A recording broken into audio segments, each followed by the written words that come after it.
ನಮಸ್ಕಾರ ಎಲ್ರಿಗೂ, welcome back to our ಕಾವ್ಯದೈನ್ ಯೂಟ್ಯೂಬ್ ಚಾನೆಲ್. ಎಲ್ಲರೂ ಚೆನ್ನಾಗಿದ್ದೀರಾ ಅಂತ ಅಂದ್ಕೊಂಡಿದ್ದೀನಿ. ಸೊ ಇವತ್ತು ಒಂದು ರೆಸಿಪಿ ವಿಡಿಯೋನ ಶೂಟ್ ಮಾಡೋಣ ಅಂತ ಅಂದ್ಬಿಟ್ಟು ನನ್ನ ಹಸ್ಬೆಂಡ್ನ ಮುಂದೆಗಡೆ ಕೂತಿದ್ದೀನಿ, ಯಾಕಂದರೆ ಅವರೇ ಅಲ್ವಾ ಬಿಹೈಂಡ್ ದ ಕ್ಯಾಮ್ರಾ. ಸೊ ಹಾಗಾಗಿ ಇವತ್ತು ಏನಪ್ಪ ಸ್ಪೆಷಲ್ ಅಂತ ಅಂದರೆ, ಇವತ್ತು ಗುರುವಾರ, ರಾಯರವಾರ, ಮನೇಲಿ ಏನಾದರೂ ಸ್ವೀಟ್ ಮಾಡೋಣ ಅಂತ ಅಂದ್ಕೊಂಡಿದ್ದೆ. ಸೊ ಹೇಗಿದ್ರು ಸ್ವೀಟ್ ಮಾಡ್ತಾ ಇದ್ದೀನಲ್ಲ, ಯಾಕೆ ಅದನ್ನು ಶೂಟ್ ಮಾಡಬಾರ್ದು ಅಂತ ಅಂದ್ಬಿಟ್ಟು ಪ್ಲ್ಯಾನ್ ಮಾಡಿಕೊಂಡು ಇವಾಗ ಸ್ಟಾರ್ಟ್ ಮಾಡಿದ್ದೀನಿ ವಿಡಿಯೋನ.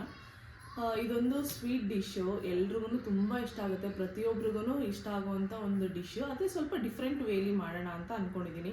ಯಾವಾಗಲೂ ರೆಗ್ಯುಲರ್ ಆಗಿ ಅಂಗಡಿಯಿಂದ ತೊಗೊಂಡು ಬಂದು ಪೌಡ್ರನ್ನು ಮಾಡೋ ಬದಲು ಮನೇಲೇ ನಾವೇ ಯೂನಿಕಾಗಿ ಮಾಡ್ಬೋದಲ್ಲ ಅಂತ ಅಂದ್ಕೊಂಡು ಮಾಡೋಣ ಅಂತ ಪ್ಲ್ಯಾನ್ ಮಾಡಿಕೊಂಡು ಇವಾಗ ಸ್ಟಾರ್ಟ್ ಮಾಡೋಣ. ಸೊ ಇನ್ನೂ ತಡ ಮಾಡೋದು ಬೇಡ, ಯಾಕಂತಂದರೆ ತುಂಬ ಲ್ಯಾಗ್ ಆಗಿಬಿಡುತ್ತೆ ರೆಸಿಪಿ ವಿಡಿಯೋ ಆಗಿರೋದನ್ನ ಸ್ವಲ್ಪ ಶಾರ್ಟ್ ಆ್ಯಂಡ್ ಸ್ವೀಟಾಗಿ ಇಟ್ಕೊಂಡು ಆದಷ್ಟು ಬೇಗ ಮುಗಿಸೋಣ, ಹಾಗಾಗಿ ನಿಮಗೂ ಬೋರ್ ಆಗೋದಿಲ್ಲ. ಅದಕ್ಕೋಸ್ಕರ ಡೈರೆಕ್ಟಾಗಿ ಈಗ ಕಿಚನ್ಗೆ ಹೋಗ್ಬಿಟ್ಟು ಬನ್ನಿ ಸ್ಟಾರ್ಟ್ ಮಾಡೋಣ.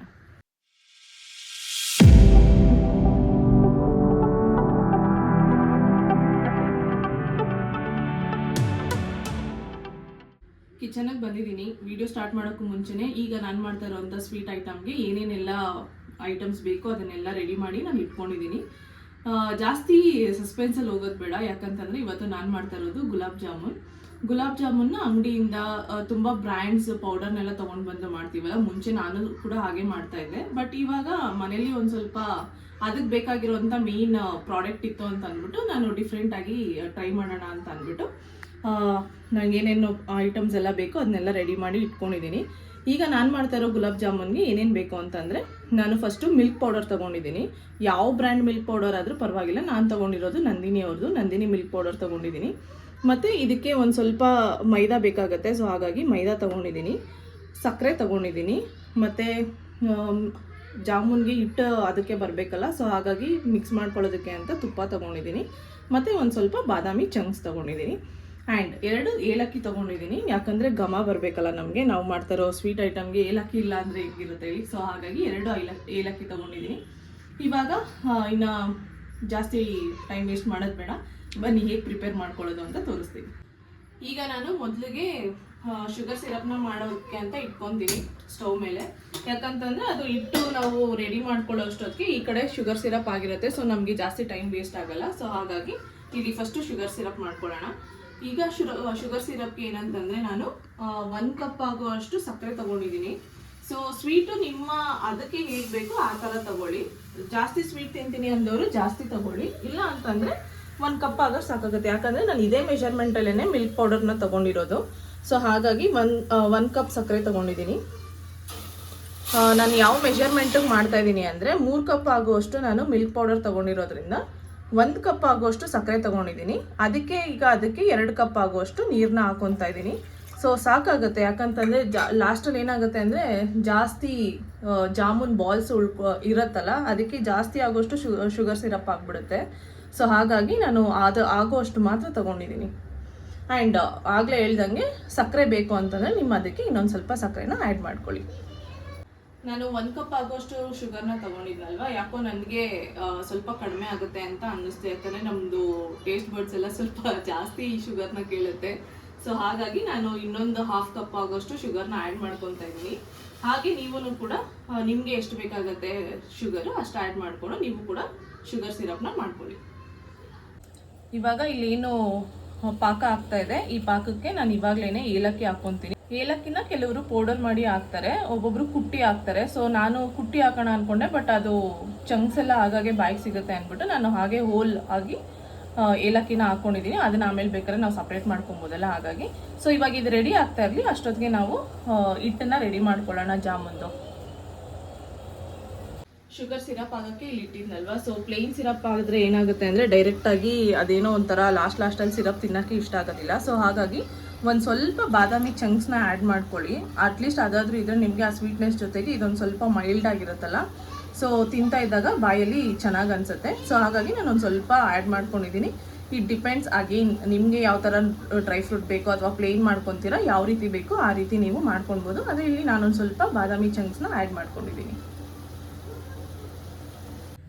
ಈಗ ನಾವು ಜಾಮೂನ್ ಹಿಟ್ಟನ್ನ ಹದ ಮಾಡ್ಕೊಳ್ಳೋಣ. ಸೊ ಇವಾಗ ನಾನು 3 ಕಪ್ ಆಗೋಷ್ಟು ಮಿಲ್ಕ್ ಪೌಡರ್ನ ತೊಗೊಂಡಿದ್ದೀನಿ. ಆಗಲೇ ಹೇಳಿದಾಗೆ any brand of milk powder is fine. ಇವಾಗ ಈ ಮಿಲ್ಕ್ ಪೌಡರ್ಗೆ ನಾನು ಒಂದು ಸ್ವಲ್ಪ ಇದು ಗಟ್ಟಿ ಬರಬೇಕಲ್ಲ, ಸೊ ಹಾಗಾಗಿ ಒಂದು 2 ರಿಂದ 3 ಸ್ಪೂನ್ ಆಗೋಷ್ಟು ಮೈದಾನ ಆ್ಯಡ್ ಮಾಡ್ಕೊತಿದ್ದೀನಿ. ಆಮೇಲೆ ಬೇಕಾದ್ರೆ ನಿಮಗೆ ಒಂದು ಸ್ವಲ್ಪ ತೆಳು ಆಗ್ತದೆ ಅಂತ ಅನ್ಸಿದ್ರೆ ಬೇಕಾದರೆ ನೀವು ಇನ್ನೊಂದು ಸ್ವಲ್ಪ ಮೈದಾನ ಆ್ಯಡ್ ಮಾಡ್ಕೊಳ್ಬೋದು. ಸೊ ಹಾಗಾಗಿ ನೋಡಿಕೊಂಡು ಆ್ಯಡ್ ಮಾಡ್ಕೊಳ್ಳೋಣ. ಆ್ಯಂಡ್ ಸ್ವಲ್ಪ ತುಪ್ಪ ಆ್ಯಡ್ ಮಾಡ್ಕೊತಾ ಇದ್ದೀನಿ. ಇದಕ್ಕೆ ಎಣ್ಣೆ ಎಲ್ಲ ಆ್ಯಡ್ ಮಾಡ್ಕೊತಾರೆ, ಬಟ್ ನಿಮ್ಗೆ ಅದು ಪ್ರಾಪರ್ ಟೇಸ್ಟ್ ಬರೋದಿಲ್ಲ. ಸೊ ಹಾಗಾಗಿ ನಾನು ಇಲ್ಲಿ ಸ್ವಲ್ಪ ತುಪ್ಪನ ಆ್ಯಡ್ ಮಾಡ್ಕೊತಾ ಇದ್ದೀನಿ. ಆಮೇಲೆ ಈ ಮಿಶ್ರಣಕ್ಕೆ ಒಂದು ಸ್ವಲ್ಪ ಕಾಯಿಸಿ ಆರಿಸಿ ಇಟ್ಕೊಂಡಿರೋ ಅಂಥ ಹಾಲು, ಇದನ್ನು ಕೂಡ ಜಾಸ್ತಿ ಹಾಕೋದು ಬೇಡ ಸ್ಟಾರ್ಟಿಂಗಲ್ಲೇ. ಇದೆಲ್ಲ ಒಟ್ಟಿಗೆ ಮಿಕ್ಸ್ ಮಾಡಿಕೊಂಡು ನಮಗೇನಾದರೂ ಸ್ವಲ್ಪ ಗಟ್ಟಿ ಅನ್ನಿಸ್ತು ಅಂದರೆ ನೋಡಿಕೊಂಡು ಮಿಕ್ಸ್ ಮಾಡ್ಕೊಳ್ಳೋಣ. ಇವಾಗ ನಾನು ಇದನ್ನು ಕೈಯಲ್ಲೇ ಎಲ್ಲ ಮಿಕ್ಸ್ ಮಾಡ್ಕೊತೀನಿ.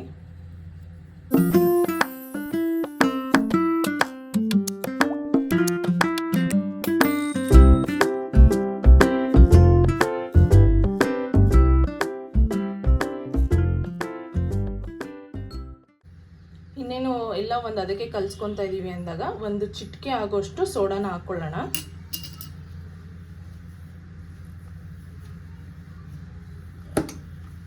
ಜಾಮೂನ್ ಮಿಕ್ಸ್ ನಾನು ಏನೇನು ಹಾಕ್ಕೊಂಡಿದ್ದೆ ಬೌಲ್ಗೆ ಅದನ್ನೆಲ್ಲ ನಾನು ನೀಟಾಗಿ ಹಾಲು ಹಾಕ್ಬಿಟ್ಟು ಕಲಸಿ ಈ ರೀತಿ ಅದಕ್ಕೆ ಮಾಡ್ಕೊಂಡಿದ್ದೀನಿ. ನಿಮಗೆ ಕಲಿಸ್ತಾ ಸ್ವಲ್ಪ ಕೈಗೆಲ್ಲ ಅಂಟ್ತಾ ಇದೆ ಅಂತ ಅಂದರೆ ನೀವು ಎಕ್ಸ್ಟ್ರಾ ತುಪ್ಪನ ಆ್ಯಡ್ ಮಾಡ್ಕೊಬೋದು. ಇಲ್ಲ ಅಂತಂದರೆ ಒಂದು ಸ್ವಲ್ಪ ಲೈಟಾಗಿ ಎಣ್ಣೆನ ಆ್ಯಡ್ ಮಾಡ್ಕೊಳ್ಳಿ. ಆವಾಗ ಬೌಲ್ಗೂ ಕೂಡ ಅಂಟೋದಿಲ್ಲ ಮತ್ತು ಕೈಗೂ ಕೂಡ ಅಂಟೋದಿಲ್ಲ. ಆ್ಯಂಡ್ ಇವಾಗ ಇದನ್ನು ನೀಟಾಗಿ ನಾನು ಆದಷ್ಟು ಸಾಫ್ಟಾಗಿ ಬರಲಿ ಅಂತ ಒಂದು ಹದ ಬರೋ ಅಷ್ಟು ನಾನು ಚೆನ್ನಾಗಿ ನಾದಿದ್ದೀನಿ. ಇದನ್ನು ಒಂದು 5 ನಿಮಿಷ ರೆಸ್ಟ್ ಆಗೋದಕ್ಕೆ ಸೈಡಲ್ಲಿ ಇಡೋಣ. ಅಷ್ಟೊತ್ತಿಗೆ ನಾವು ಒಂದು ಬಾಣಲಿಗೆ ಎಣ್ಣೆ ಹಾಕ್ಕೊಂಡು ಅದನ್ನು ಸ್ವಲ್ಪ ಕಾಯಿಸ್ಕೊಳ್ಳೋಣ. ಸೊ ಅದು ಕಾದ ನಂತರ ಡೈರೆಕ್ಟಾಗಿ ಇದನ್ನು ಉಂಡೆ ಮಾಡಿಕೊಂಡು ನಾವು ಬಾಣಲಿಗೆ ಹಾಕೊಬೋದು. ಇವಾಗ ಇದೊಂದು 5 ನಿಮಿಷ ರೆಸ್ಟ್ ಮಾಡಲಿ. ಅಷ್ಟೊತ್ತಿಗೆ ನಾನು ಎಣ್ಣೆನ ಕಾಯಕ್ಕೆ ಇಟ್ಕೊತೀನಿ. ಇವಾಗ ನಾನು ಜಾಮೂನ್ ಉಂಡೆಗಳನ್ನೆಲ್ಲ ಕರ್ಕೊಳ್ಳೋದಕ್ಕೆ ಅಂತ ಒಂದು ಬಾಣಲಿ ಇಟ್ಟಿದ್ದೀನಿ. ಸೊ ಇದು ನಮ್ಮನೆ ಬಾಣಲಿ, ಅದು ಬೆಂದು ಈ ರೀತಿ ಆಕಾರಕ್ಕೆ ಬಂದಿದೆ. ದಯವಿಟ್ಟು ಯಾರು ತಪ್ಪು ತಿಳ್ಕೊಬೇಡಿ. ಇವಾಗ ಚಿಕ್ಕ ಬಾಣಲಿ ಆಗಿರೋದ್ರಿಂದ ಎಣ್ಣೆನೂ ಸ್ವಲ್ಪ ಕಡಿಮೆ ತಗೊಳುತ್ತೆ ಮತ್ತು ಬೇಗ ಬೇಯುತ್ತೆ ಅನ್ನೋ ರೀಸನ್ಗೋಸ್ಕರ ನಾನು ಈ ಬಾಣಲಿನ ಇಟ್ಕೊಂಡಿದ್ದೀನಿ. ಇದಕ್ಕೆ ಅದು ಫ್ರೈ ಆಗೋದಕ್ಕೆ ಅಂದರೆ ಡೀಪ್ ಫ್ರೈ ಮಾಡ್ತೀವಲ್ಲ, ಸೊ ಹಾಗಾಗಿ ಅದೆಷ್ಟು ಫ್ರೈ ಆಗೋದಕ್ಕೆ ಆಯಿಲ್ ಬೇಕೋ ಅಷ್ಟು ಆಯಿಲ್ನ ಹಾಕ್ಕೊಳ್ಳೋಣ.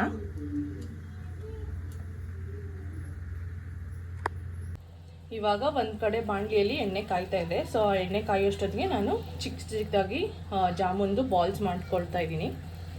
ಸೊ ನಿಮಗೆ ಯಾವ ಸೈಜಲ್ಲಿ ಬೇಕೋ ಆ ಸೈಜಲ್ಲಿ ನೀವು ಮಾಡ್ಕೊಳ್ಬೋದು. ನನಗೆ ತೀರಾ ಸಣ್ಣನೂ ಬೇಡ, ತೀರಾ ದಪ್ಪನೂ ಬೇಡ. ಈ ಅಂಗಡಿಲೆಲ್ಲ ಜಾಮೂನ್ ಮಾರ್ತಾರಲ್ವ, ಗುಲಾಬ್ ಜಾಮೂನು ದಪ್ಪಕ್ಕೆ ಉಂಡೆ ಆಗಿ, ಸೊ ಆ ಥರ ಎಲ್ಲ ನಂಗೆ ಅಷ್ಟು ದಪ್ಪ ಎಲ್ಲ ಇಷ್ಟ ಆಗಲ್ಲ. ಸೊ ಹಾಗಾಗಿ ನಾನೊಂದು ಸ್ವಲ್ಪ ಸಣ್ಣಕ್ಕೆ ಮಾಡ್ಕೊತಿದ್ದೀನಿ. ಸೊ ಅದು ನಿಮಗೆ ಯಾವ ರೀತಿ ಬಾಲ್ಸ್ ಬೇಕು, ಯಾವ ಶೇಪಲ್ಲಿ, ಒಬ್ಬೊಬ್ಬರು ಉದ್ದಕ್ಕೆ ಮಾಡ್ಕೊತಾರೆ, ಒಬ್ಬೊಬ್ಬರು ರೌಂಡಿಗೆ ಮಾಡ್ಕೊತಾರೆ. So it's depends on there choice, ಯಾವ ಥರ ಶೇಪ್ ಬೇಕೋ.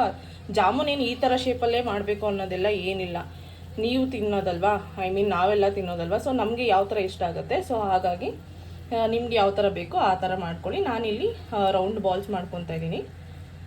ಈ ಬಾಲ್ಸ್ ಎಲ್ಲ ರೆಡಿ ಆದಮೇಲೆ ಡೈರೆಕ್ಟಾಗಿ ಎಣ್ಣೆಗೆ ಹಾಕಿ ಕರಿಯೋದು.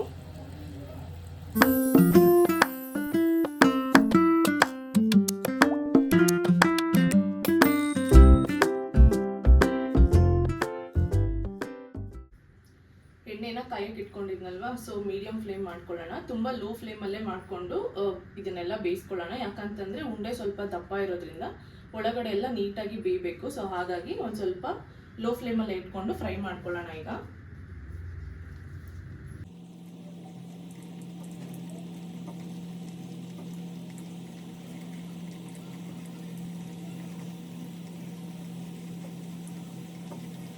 ಈಗ ನೋಡ್ತಾ ಇರ್ಬೋದು ಜಾಮೂನ್ ಉಂಡೆಗಳೆಲ್ಲ ಯಾವ ರೀತಿ ಕಲರ್ ಬಂದಿದೆ ಅಂತ. ಸೊ ಇಷ್ಟು ಗೋಲ್ಡನ್ ಬ್ರೌನ್ ಬಂದರೆ ಅಂದರೆ ನಿಮ್ಗೆ ಆಲ್ಮೋಸ್ಟ್ ಇದು ಬ್ರೌನ್ ಕಲರೇ, ಡಾರ್ಕ್ ಬ್ರೌನ್ ಥರನೇ ಕಾಣಿಸುತ್ತೆ.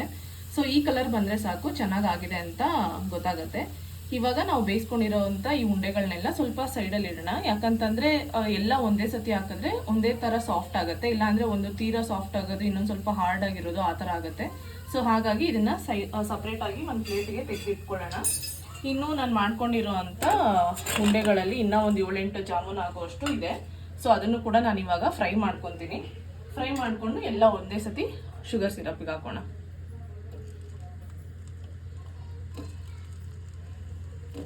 ಇವಾಗ ನಾನು ಮಾಡ್ಕೊಂಡಿದ್ದು ಜಾಮೂನ್ ಉಂಡೆಗಳನ್ನೆಲ್ಲ ನೀಟಾಗಿ ಫ್ರೈ ಮಾಡಿ ತೆಗೆದಿಟ್ಕೊಂಡಿದ್ದೀನಿ. ಸೊ ಎಲ್ಲ ಡೀಪ್ ಫ್ರೈ ಆಗಿದೆ ಚೆನ್ನಾಗಿ. ಇವಾಗ ನಾನೇನು ಸಕ್ಕರೆ ಪಾಕ ಮಾಡ್ಕೊಂಡಿದ್ನಲ್ವ, ಇದಕ್ಕೆ ಇವಾಗ ಉಂಡೆಗಳನ್ನೆಲ್ಲ ಹಾಕ್ಬಿಟ್ಟು ಸ್ವಲ್ಪ ಹೊತ್ತು ನೆನೆಯೋದಕ್ಕೆ ಅಂತ ಬಿಡೋಣ. ಆವಾಗ ಚೆನ್ನಾಗಿ ಆ ಸಿರಪ್ನೆಲ್ಲ ಹೀರ್ಕೊಂಡ್ರೆ ಸಖತ್ತಾಗಿ ಕಾಣುತ್ತೆ ಜಾಮೂನು. ಸೊ ಟೇಸ್ಟ್ ಹೇಗಿರುತ್ತೆ ಅಂತ ನಾನು ತಿಂದ ಮೇಲೆ ಹೇಳ್ತೀನಿ ಯಾವ ರೀತಿ ಬಂದಿದೆ ಏನು ಅಂತ. ಸೊ ಒಂದ್ಸತಿ ಎಲ್ಲ ಉಂಡೆಗಳನ್ನೂ ಈ ಥರ ಸಿರಪ್ಗೆ ಹಾಕಿದ್ಮೇಲೆ ಸ್ಪೂನಲ್ಲಾದರೂ ನೀವು ಮಿಕ್ಸ್ ಮಾಡ್ಬೋದು. ಇಲ್ಲ ಅಂತಂದರೆ ಒಂದ್ಸತಿ ಹಿಂಗೆ ತಿರುಗಿಸ್ಬಿಟ್ಟು ಹಿಂಗೆ ಬಿಟ್ಟರೆ ಎಲ್ಲದಕ್ಕೂ ನೀಟಾಗಿ ಅಂಟ್ಕೊಳ್ಳುತ್ತೆ. ಇದೆಲ್ಲ ಸ್ವಲ್ಪ ಅಬ್ಸರ್ವ್ ಆಗಲಿ. ಅದಾದಮೇಲೆ ನಾನು ನಿಮಗೆ ಯಾವ ರೀತಿ ಬಂದಿದೆ ಜಾಮೂನ್ ಅಂತ ತೋರಿಸ್ತೀನಿ. ಇದನ್ನು ಒಂದು 10 ನಿಮಿಷ ರೆಸ್ಟಿಗೆ ಬಿಡೋಣ. ಅದಾದಮೇಲೆ ಸ್ವಲ್ಪ ತಿನ್ನೋದಕ್ಕೆ ಚೆನ್ನಾಗಿರುತ್ತೆ. ಅದಾದಮೇಲೆ ನಾನು ನಿಮಗೆ ತೋರಿಸ್ತೀನಿ. ಅದಾದಮೇಲೆ ನೀವು ಎಷ್ಟೊತ್ತು ಬೇಕಾದ್ರೂ ಇದನ್ನು ನೆನೆಯೋದಕ್ಕೆ ಬಿಟ್ಬಿಟ್ಟು ನೀವು ತಿನ್ಬೋದು. ಸೊ ಇದು ಸ್ವಲ್ಪ ರೆಸ್ಟ್ ಆಗಲಿ. So finally our gulab jamun is ready. ಸಕ್ಕರೆ ಪಾಕದಲ್ಲಿ ಸಖತ್ತಾಗಿ ನೆಂದಿದೆ, ಸೋಕಾಗಿದೆ ಆ್ಯಂಡ್ ತುಂಬ ಸಾಫ್ಟಾಗೂ ಕೂಡ ಇದೆ. ನಾನು ಆಲ್ರೆಡಿ ತಿನ್ನೋಕ್ಕೆ ಅಂತ ಬೌಲಲ್ಲಿ ಕೂಡ ಹಾಕ್ಕೊಂಡು ಇಟ್ಕೊಂಡಿದ್ದೀನಿ. ಅದು ಸುಮ್ಮನೆ ಹಿಂಗೆ ಕಟ್ ಮಾಡೋದನ್ನ ಸಖತ್ತಾಗಿ ಕಟ್ಟಾಯಿತು. ಸೊ ಅದನ್ನು ಹಂಗೆ ಇಟ್ಕೊಂಡಿದ್ದೀನಿ, ನಿಮಗೂ ಕೂಡ ತೋರಿಸೋಣ ಅಂತ. ಟೇಸ್ಟ್ ಹೇಗಿದೆ ಅಂತ ನೋಡುವ. ಈಗ ಇದು ಬಾದಾಮಿ ಚಂಕ್ಸ್ ಎಲ್ಲ ಹಾಕಿರೋದಕ್ಕೂ ಅದಕ್ಕೂ ಚೆನ್ನಾಗಿದೆ. ಆಲ್ರೆಡಿ ನಾನು ತಡೆಯೋಕ್ಕಾಗದಿರೋ ಒಂದು ತಿನ್ಬಿಟ್ಟೆ. ಇವಾಗ ಕ್ಯಾಮ್ರಾಗೋಸ್ಕರ ಮತ್ತೆ ಟ್ರೈ ಮಾಡ್ತಾ ಇದ್ದೀನಿ. ಸೊ ಲೆಟ್ಸ್ ಟೇಸ್ಟ್ ಹೆಂಗಿದೆ ಅಂತ.